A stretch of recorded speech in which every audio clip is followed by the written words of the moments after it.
บายดีทุกคนไปเที่ยวบุญบันฟ้าสร้างเดี๋ยวพี่น้องเลยที่เริ่มมาที่23-24แมนบอลแหละนี่บรรยากาศทางเข้าบันฟ้าสร้างไปเที่ยวบุญมันจะใกล้สิเริ่มแล้วล่ะเบิ่งบรรยากาศทางเข้าบันฟ้าสร้าง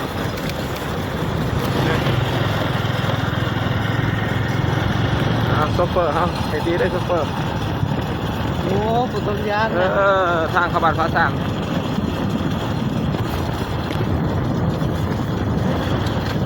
ผมกับที่เริ่มอีก2 มื้อ 3 มื้อนี่แล้ว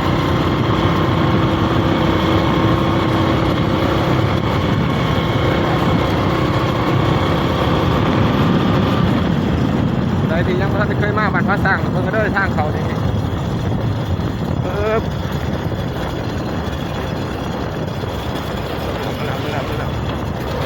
มีขวดที่1ขวดที่2เนาะ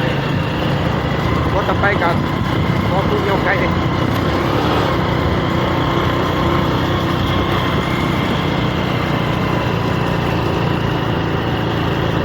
ถ่ายบรรยากาศนั่นแหละ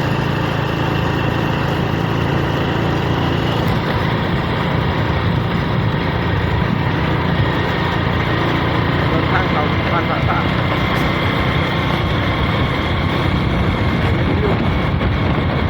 ภูเขาทางญี่ปุ่น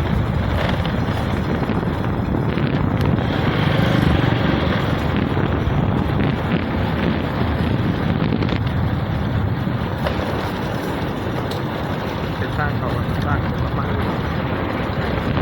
ทางก็จะเป็นสวนยางพารา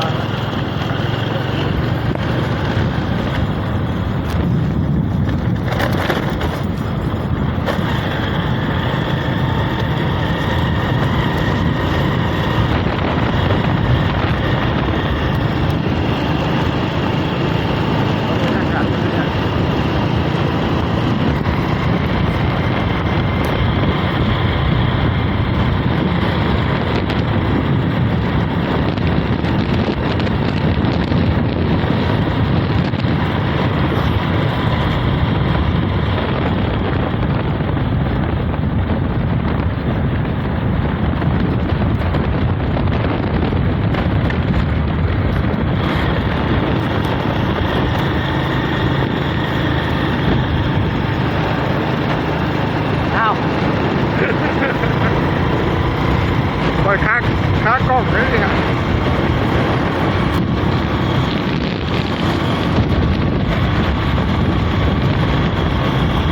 Let's go ทางขบวนฟ้าสร้างลุยเป็นลุยเดี๋ยวบุญทำฟ้าสร้าง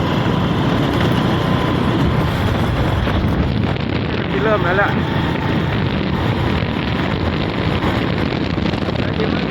เดี๋ยวบุญมาสร้างมาสนับสนุนดีเด้อสิขายทำมาคนขายเบียร์อยู่นั่น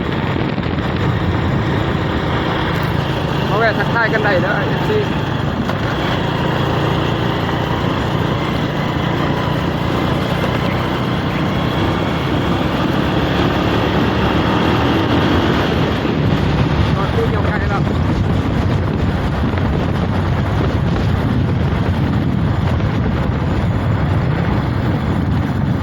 กำลังแปลงทางเขาบุญทำฟ้าสร้างปรับปรุงดินหนาทางไปดูบรรยากาศเรื่อยๆบริษัทจอดไปมากไงเรามาระวังกำลังดินมาถม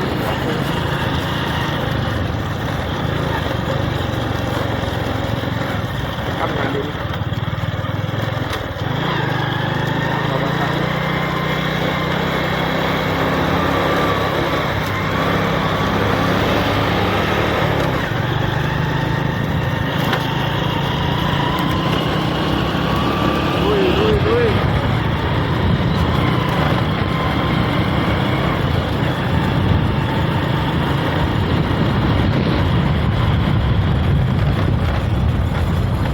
ยับขึ้นเนี่ยแม่รถทุกกว้างเลยไล่ลงมานั่ง2 คนก็ได้เอาขึ้นมาได้ไหม มาก็ได้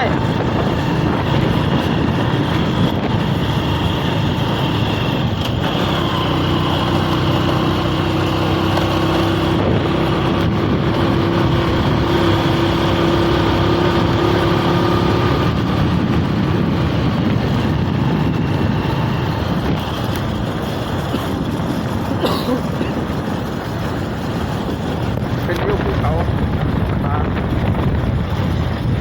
ทางเข้าบ้านพระสร้างเมืองคุณคำแขวงคำมวล การที่เมืองนั้นอันนี้ตรงหิ้ว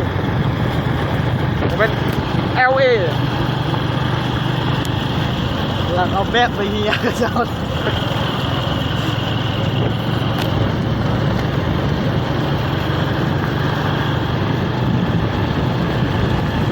ฝากกดไลค์กดแชร์กดติดตามให้กำลังใจในเด้อทุกคนFC ทุกคน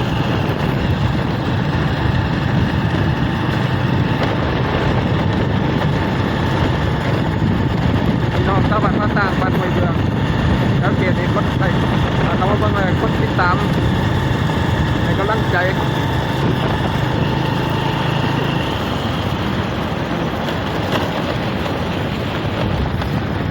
กำลังสวัสดิ์ผู้เหี่ยวไก่อันนี้ผู้เหี่ยวเป็ดก่อนตัวนี้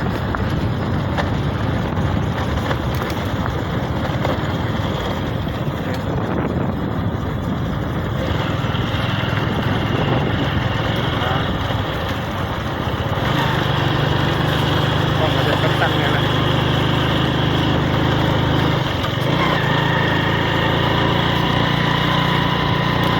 มาผู้เหี่ยวไก่แล้ว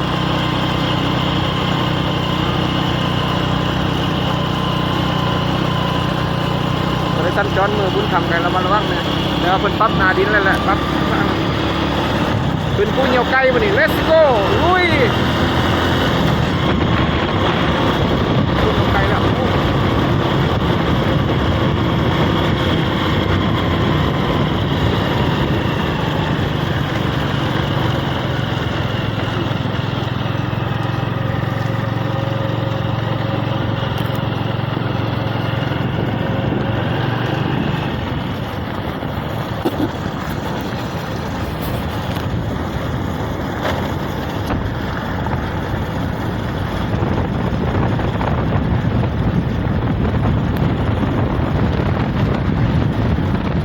ผู้เหี่ยวไก่จะไป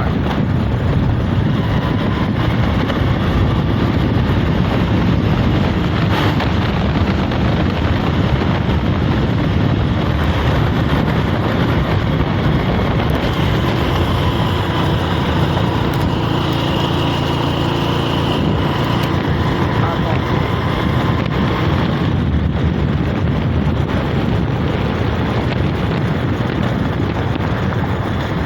จะทายจะหอดบ้านพระสร้างหมดแล้วแล้วกัน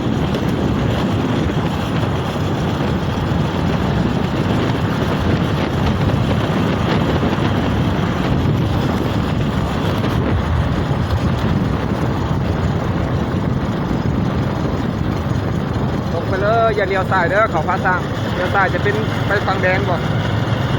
ตรงไปเลยพระสร้างไปเบือง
อกแล้วบ้านแรกคือบ้านห้วยเบือกบ้านต่อไปคือบ้านผาสร้าง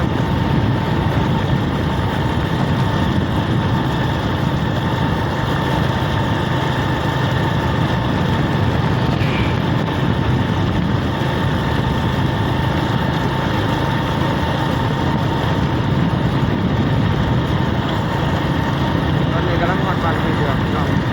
บรรยากาศบ้านห้วยเบือกฝากกดไลค์กดแชร์กดติดตามคนเด้อนอกจากบ้านผาสร้างเนาะบ้านห้วยเบือกบ้านหลวงพ่า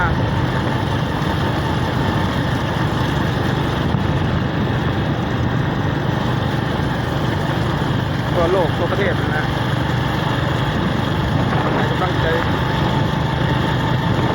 นี่คือเป็นบ้านห้วยเบือกแล้วจะมาเป็นมาในบรรยากาศ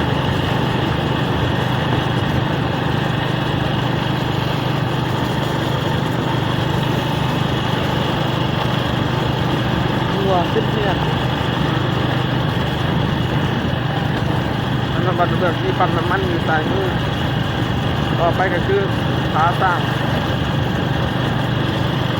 บ้านคณะผาสร้างนนทุนคำแขวงขมวน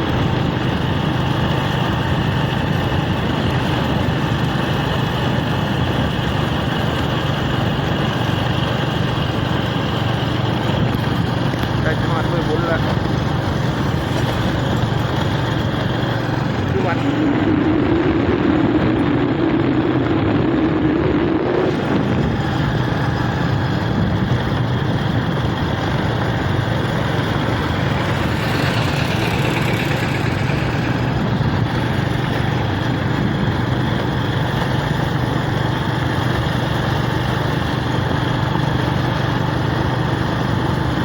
Amazing ลาวโอ้หมอกปั้นมันขึ้นขาวมันเป็นแบบผาหอดบ้านผาสร้างแล้วน้องเลยเป็น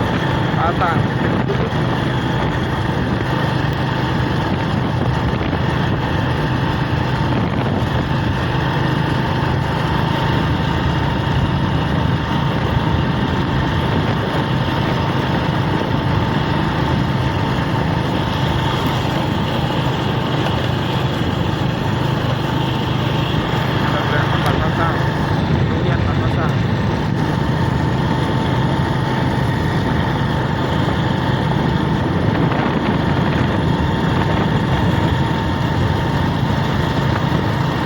ตรงไปเลยก็ไปวัดถ้ำพระสร้าง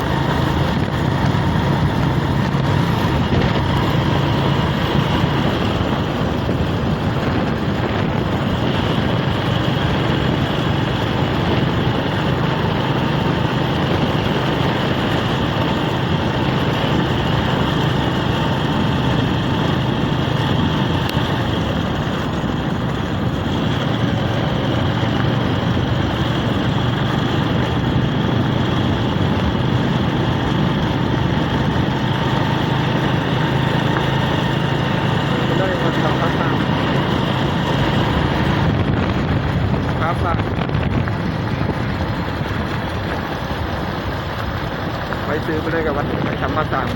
ซื้อทาง